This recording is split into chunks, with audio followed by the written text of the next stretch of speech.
O Banco Central está dizendo que houve reuniões sobre a Magnitsky. Ok, ninguém está dizendo nada a respeito disso. O que nós queremos saber é sobre o que aconteceu nessas interações entre o presidente do Banco Central e o ministro Alexandre de Moraes. Outra coisa que a nota não esclarece, o que esse contrato da Viviane Bastos de Moraes prevê.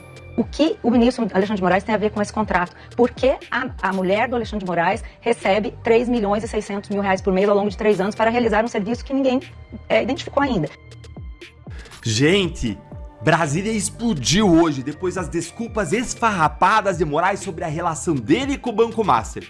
Olha, eu não sei como que ele conseguiu isso. Ele tem que ser muito competente mesmo, porque Moraes conseguiu piorar e muito a situação dele. Desse país. Então é hora de apoiar o Edson Fachin. Eu achei que nunca pudesse dizer isso, chegasse a dizer isso, mas é hora de apoiar essa iniciativa do Edson Fachin de um código de conduta e também da abertura de uma investigação contra o Alexandre de Moraes. Olá pessoal, sejam bem-vindos. O meu nome é Bruno. Se você gosta e apoia o nosso conteúdo, então deixa o seu like e inscreva-se no canal.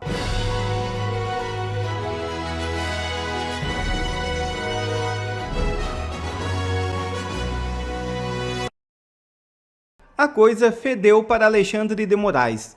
Ao vivo no UOL, jurista diz que STF está com a imagem de puteiro.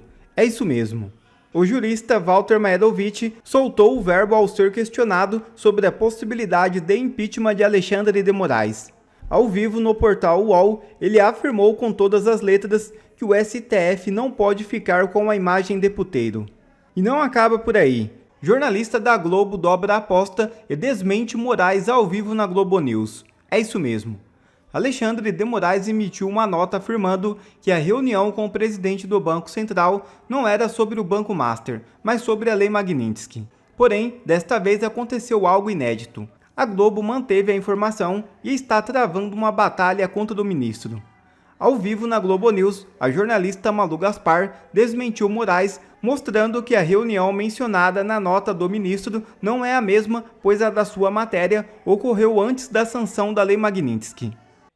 Existe essa reunião que realmente o ministro diz na nota que discutiu exclusivamente a Lei Magnitsky. Mas veja, Júlia, que ele comentou sobre uma reunião que foi feita com o Febraban, executivos do Itaú, executivos do BTG Pactual, e por um acaso eu fiz uma reportagem sobre essa reunião na época, e essa reportagem foi publicada no blog dia 11 de agosto. Ela se refere a uma reunião ocorrida na primeira semana de agosto, 6 ou 7 de agosto, dias depois da Magnitsky, que ocorreu no dia 30 de julho. Nós estamos falando de uma outra reunião. A reunião a qual eu me refiro não é a reunião a que o ministro Alexandre de Moraes está se referindo. É uma outra reunião, até porque essa reunião que eu estou contando é uma reunião em que estavam Alexandre de Moraes e Galípolo. Não havia nem por que discutir a situação do Banco Master numa espécie de conselho para esclarecer o ministro sobre a Magnitsky, né? Então, isso é um ponto. O que o ministro está falando é uma coisa, o que a matéria disse é outra coisa. Isso é uma questão. A outra coisa é a nota do Banco Central. O Banco Central tem uma nota de 1 linha e meia dizendo que confirma reuniões sobre a Magnitsky. Não informa quais foram as datas, quantas reuniões foram elas e nem nega que tenha sido discutida a questão do Banco Master. Pelo contrário, Júlio, o que a gente viu nos últimos dias foram diversas reportagens, uma delas inclusive dizendo que o presidente do Banco Central nega em off ter recebido pressão. Nega em off. O que é nega em off para o nosso assinante entender? Ele procura um jornalista e diz para o jornalista que não aconteceu pressão, mas não quer que digam que foi ele que falou isso. Não dá para entender. Se não existiu pressão, basta o presidente do Banco Central dizer não houve pressão. Mas não é isso que o Banco Central está dizendo. O Banco Central está dizendo que houve reuniões sobre a Magnitsky. Ok, ninguém está dizendo nada a respeito disso. O que nós queremos saber é sobre o que aconteceu nessas interações entre o presidente do Banco Central e o ministro Alexandre de Moraes. Outra coisa que a nota não esclarece, o que esse contrato da Viviane Bastos de Moraes prevê. O que o ministro Alexandre de Moraes tem a ver com esse contrato? Por que a mulher do Alexandre de Moraes recebe 3 milhões e 600 mil reais por mês ao longo de 3 anos para realizar um serviço que ninguém identificou ainda? Essas questões continuam pendentes. Então, isso é importante que seja esclarecido. Isso ainda não foi esclarecido e acho que a gente tem que, como jornalista, continuar cobrando, já que nós acabamos de discutir aí toda essa questão de código de conduta. Gente, Brasília explodiu hoje depois das desculpas esfarrapadas de Moraes sobre a relação dele com o Banco Master. Olha, eu não sei como que ele conseguiu isso. Ele tem que ser muito competente mesmo, porque Moraes conseguiu piorar e muito a situação dele. Teve uma série de reações em Brasília detonando o ministro. Então você vai se sentir muito bem com esse vídeo. Senta aí e aproveita, porque Moraes nunca foi tão detonado, ele nunca teve tanto na berlinda. Eu vou te mostrar a repercussão que aconteceu hoje depois da desculpa esfarrapada que ele deu. Vou te mostrar como que a reação já vinha crescendo, escalando desde ontem e o que está por vir nos próximos dias. O que aguarda o ministro Alexandre de Moraes. Então, vamos direto ao ponto. Gente, a repercussão da notinha do Moraes hoje foi a pior possível. No vídeo anterior que eu fiz aqui no canal, eu mostrei a notinha em que o ministro disse que nas reuniões suas com o Banco Central, ele falou exclusivamente sobre a Magnitsky. Mas o ministro não negou ter falado sobre o Master em ligações, em mensagens e em outros encontros com o Banco Central. Dá uma olhadinha depois do vídeo que eu postei mais cedo, que eu mostro lá como que a nota do Moraes é uma peneira, é cheia de furos, e eu mostro como que a nota do Banco Central, que veio logo depois, ela piorou tudo pro Moraes. E agora veja então as reações de hoje. Olha aqui comigo. Primeiro, Lauro Jardim, colunista do Globo. Ele disse com todas as letras que a nota do Moraes não explicou nada. Ele disse que Moraes tergiversou, ou seja, ele saiu pela tangente. Ele não respondeu diretamente à questão fundamental que é: Moraes falou ou não falou com Galípolo sobre o Master? Aí teve o Merval Pereira, também do Globo, lá na CBN, numa entrevista. E ele questionou também: por que Moraes não falou diretamente que nunca falou com Galípolo ou com o Banco Central sobre o Banco Master, hein? Merval disse com todas as letras que o ministro está fugindo do assunto. O perfil The Investor, ele mostrou como que a gente se sente com isso. Ele fez uma leitura perfeita do que aconteceu, da sensação que a nota do Moraes gerou em todos nós. Que é a sensação de que o Moraes ele quer nos engambelar. Ele lembrou que 3 dos 4 contatos que a Malu Gaspar disse que ocorreram entre Moraes e Galípolo foram pelo telefone. E a notinha do Moraes só fala de reuniões. Olha aí o que ele disse. O problema de malandro é achar que todo mundo é otário. Aí o Mário Sabino, do Metrópolis, ele também trouxe um comentário sobre a notinha muito pertinente na mesma direção. Diz o seguinte: a única manifestação pública foi uma nota divulgada hoje pelo ministro que não explica nada, apenas sai pela tangente. A nota diz que ele se reuniu com o presidente do Banco Central e outros dirigentes de bancos para tratar da lei Magnitsky, da qual Moraes deixou de ser alvo há poucos dias, mas nenhuma palavra sobre o Banco Master. Gente, a verdade é a seguinte: absolutamente ninguém acreditou na versão do Moraes. Ninguém disse: tá bom, tá explicado agora. Não, nem os lambibotas do poder tiveram coragem para dizer isso. Ou seja, o clima que já estava quente ferveu. E veja como que já estava quente ontem mesmo, com gente pedindo impeachment de Moraes, gente que nunca tinha falado disso, enquanto eu mostro para você, vai sentando o dedo aí no like. Até a Mônica Bergamo, jornalista experiente de esquerda que ama o Lula, vivia atacando a Lava Jato, ela fez uma coluna sobre o boato de que existia uma pressão do Moraes sobre o Galípolo em favor do Banco Master e que isso rolava solto em Brasília e causou perplexidade no mundo financeiro. Ela disse o seguinte ontem: as versões variavam, mas o interesse de Moraes pelos rumos de questões envolvendo o banco estava presente em todas elas, todas as versões, todos os boatos, todas as conversas. Aí veja o que perguntou ontem a Transparência Internacional sobre o contrato da esposa de Moraes. Se não há registro de atuação da Viviane Barsi junto ao Banco Central, mas era o ministro Moraes que intercedia diretamente com Galípolo por Vorcaro, os 129 milhões de reais eram para pagar o serviço de quem? Gente, que dedo na ferida. Olha lá, o que já era extremamente grave se tornou insustentável. Veja que não tem nada na nota do Moraes sobre a falta de objeto do contrato da esposa de Moraes com o Banco Master. Nada sobre a ausência de uma prestação de serviços conhecida e relevante. O Merval Pereira, do Globo e da CBN, ele já tinha dito mais cedo até que era caso de impeachment do ministro Alexandre de Moraes. Olha aí. Isso antes de vir essa nota furada no Moraes que ele mesmo criticou.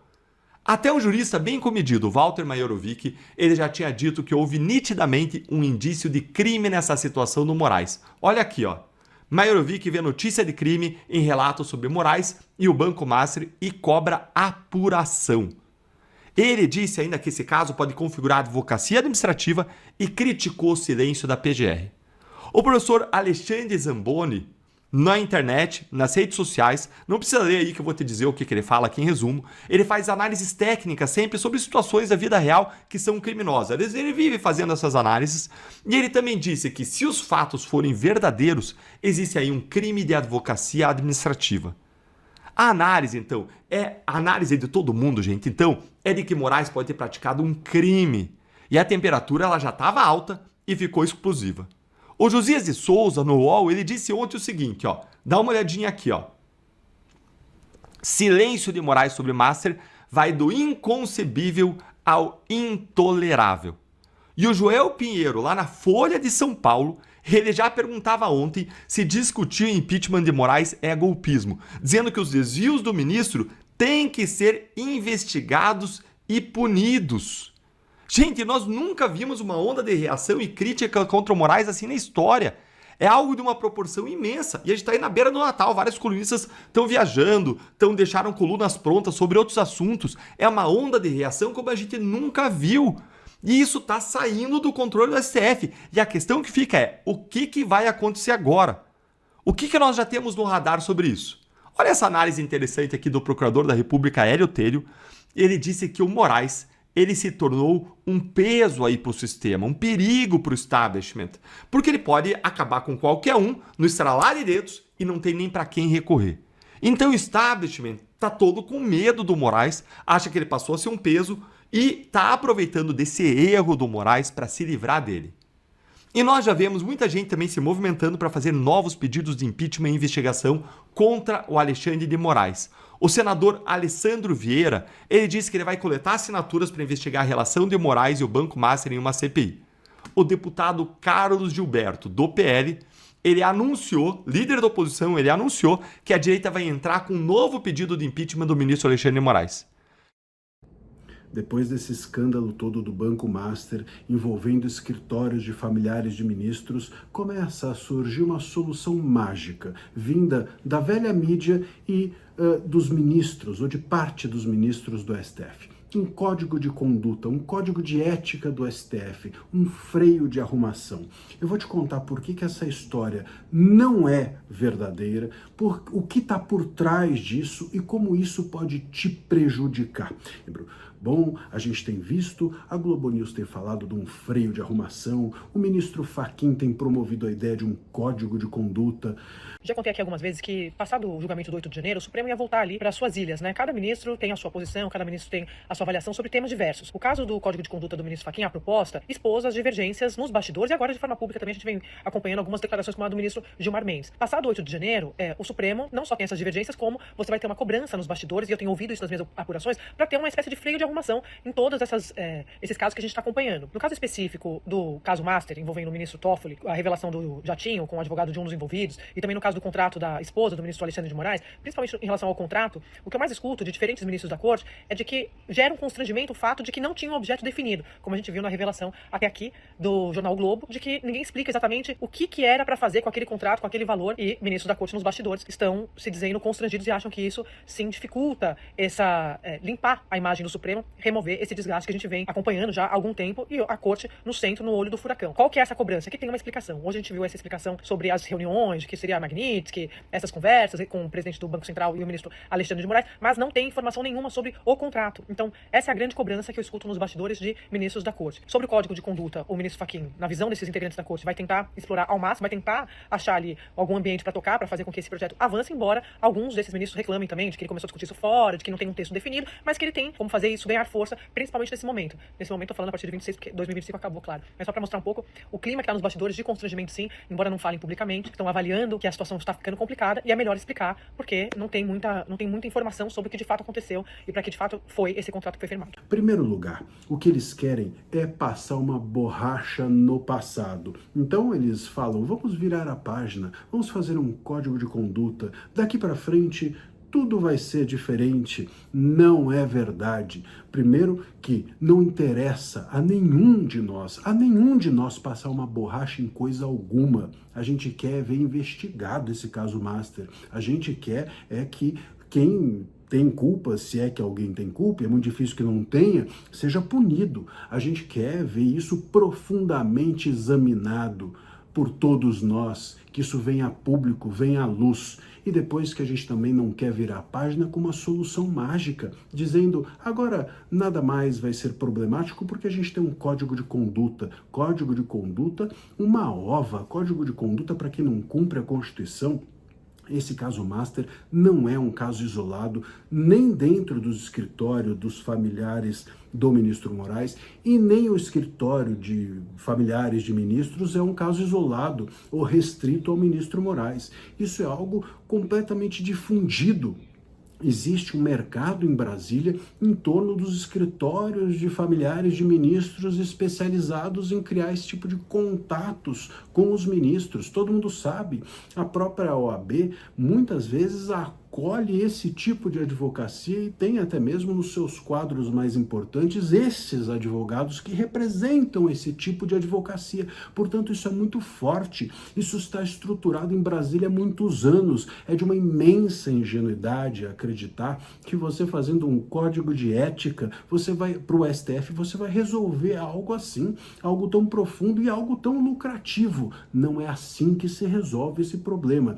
E a gente não quer solução mágica, a gente quer resolver isso investigando, que o caso Master seja investigado, que as pessoas eventualmente envolvidas em algo irregular sejam punidas e assim é que você resolve o futuro.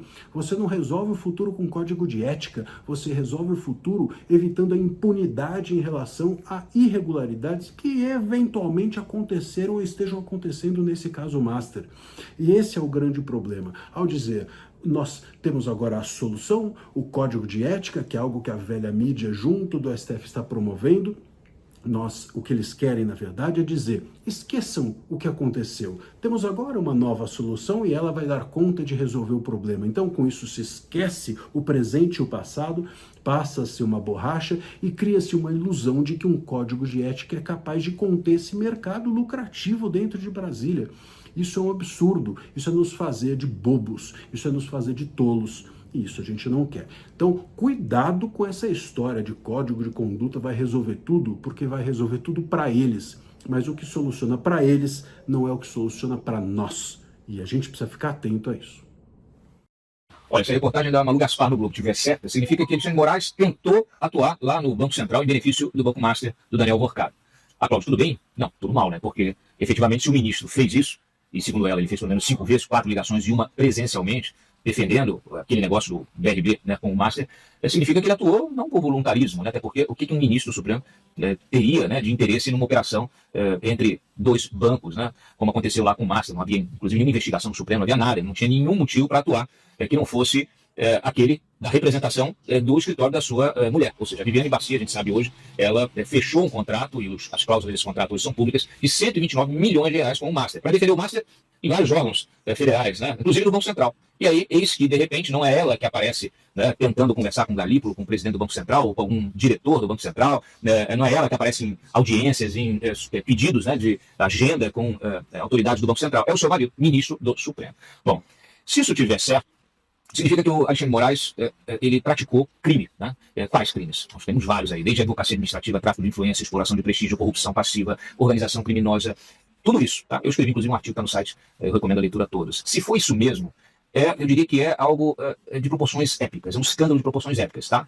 Até para os padrões do Supremo. Significa que o Edson Fachin hoje tem uma oportunidade de ouro para fazer avançar o tal do código de ética, código de conduta de ética que ele está querendo aprovar para os ministros do Supremo. Nada disso teria acontecido se em 2023 o próprio STF não tivesse derrubado, tornado ilegal, né, o inciso 8º do artigo 144 do CPC, que restringia a atuação de ministros em casos onde ele tivesse algum parente ou familiar atuando lá no Supremo. Né. Aquela decisão foi absurda, foi um libera geral e contou com o apoio do relator, era o Gilmar Mendes, uma tese estapafúrdia dele, uma tese despudorada, eu diria, né, dizendo que não havia como o ministro saber quais eram os clientes na carteira do escritório de advocacia, então isso era inviável, ou seja, a aplicação da lei era inviável. Quer dizer, uma justificativa despudorada, constrangedora, eu diria, do ponto não só jurídico, do ponto de vista também moral, mas que foi seguida por Dias Toffoli, Cristiano Zanin, até aí tudo bem, nenhuma surpresa, mas também por Luiz Fux, Nunes Marques e André Mendonça. Sabe quem foi contra essa decisão do STF? Além do próprio Edson Fachin, a Carmen Lúcia, o Barroso e a Rosa Weber. Rosa Weber, vocês sabem, se aposentou, no lugar dela entrou o Flávio Dino. O Flávio Dino tem se manifestado publicamente contra, inclusive, nepotismo dentro do tribunal, contra a atuação de familiares, de parentes, então me parece que, se ele mantiver a coerência, ele poderia até, inclusive, ser escolhido aí relator de uma investigação contra o Moraes lá no Supremo. Quem tem o poder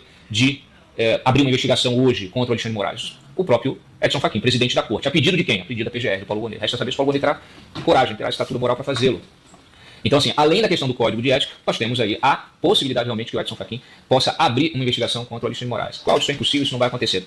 Não sei, já vi muita coisa que parecia impossível acabar acontecendo, porque a dinâmica do poder muda, tá? E o que o Alexandre de Moraes, a forma como o Alexandre de Moraes está expondo, está deixando expostos os demais ministros também, torna tudo muito constrangedor e coloca em risco interesses, muitas vezes, pessoais desses ministros. Na verdade, o Edson Fachin tem a chance de resgatar um pouco da moralidade suprema. Tem a chance de cortar na própria carne e impedir uma metástase, né, e a própria morte da justiça, porque nunca se viu, eu converso com muitos advogados, com gente da própria corte, de outros tribunais. A gente no STJ tem visto aí uma investigação sobre venda de sentenças. Tribunais regionais no país também sofrendo o mesmo problema. Então é preciso realmente que haja um ponto de inflexão.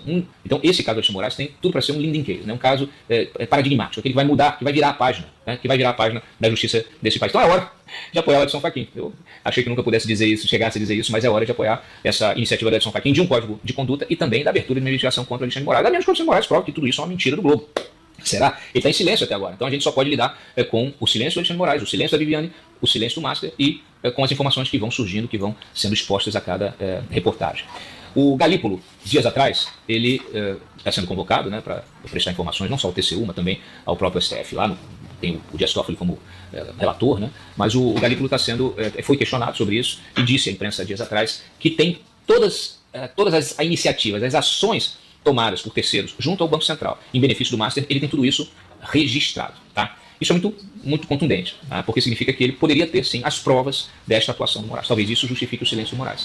Porque se ele amanhã diz que nada fez, o Galípolo no dia seguinte vem e mostra que fez, de repente gravou as ligações, de repente registrou em ata, algo assim, aí a desmoralização será completa. O fato é que nós sabemos que o Moraes, nos últimos anos, usou a pauta antibolsonarista, né, para se fortalecer. Se tornou o ministro mais poderoso da República e talvez a autoridade mais poderosa já registrada, que a gente já tem a notícia da nossa República. Ele, de fato, extrapolou todos os limites e a gente sabe que o poder absoluto corrompe absolutamente. Me parece que Moraes se deixou corromper absolutamente. E é isso, é hora de agir, é hora de virar essa página. Vamos ver se haverá coragem institucional. Me parece que a mídia está compreendendo isso. Me parece que para a Faria Lima, né, de onde emana o poder econômico do país, me parece que também para ela, em função até de toda essa história do Master, também se coloca aí um novo cenário, novos ventos. Moraes autoriza a cirurgia de Bolsonaro no Natal. Ex-presidente será internado no dia 24 de dezembro. É isso mesmo. O ministro do Supremo Tribunal Federal, Alexandre de Moraes, autorizou nesta terça-feira que o ex-presidente Jair Bolsonaro seja internado nesta quarta e faça uma cirurgia para tratar uma hérnia inguinal bilateral. Bolsonaro será internado no hospital da F-Star, que fica a menos de 3 quilômetros de onde o ex-presidente está preso desde 22 de novembro. Ainda não foi informado o horário da chegada do ex-chefe do executivo no hospital, nem do início do procedimento cirúrgico, previsto para ocorrer no dia 25, feriado de Natal. Moraes também permitiu que a ex-primeira-dama Michele Bolsonaro seja a acompanhante principal de Bolsonaro no período em que ele estiver no DF-Star. Deixo aqui boa sorte para Bolsonaro para que ocorra tudo bem em sua cirurgia.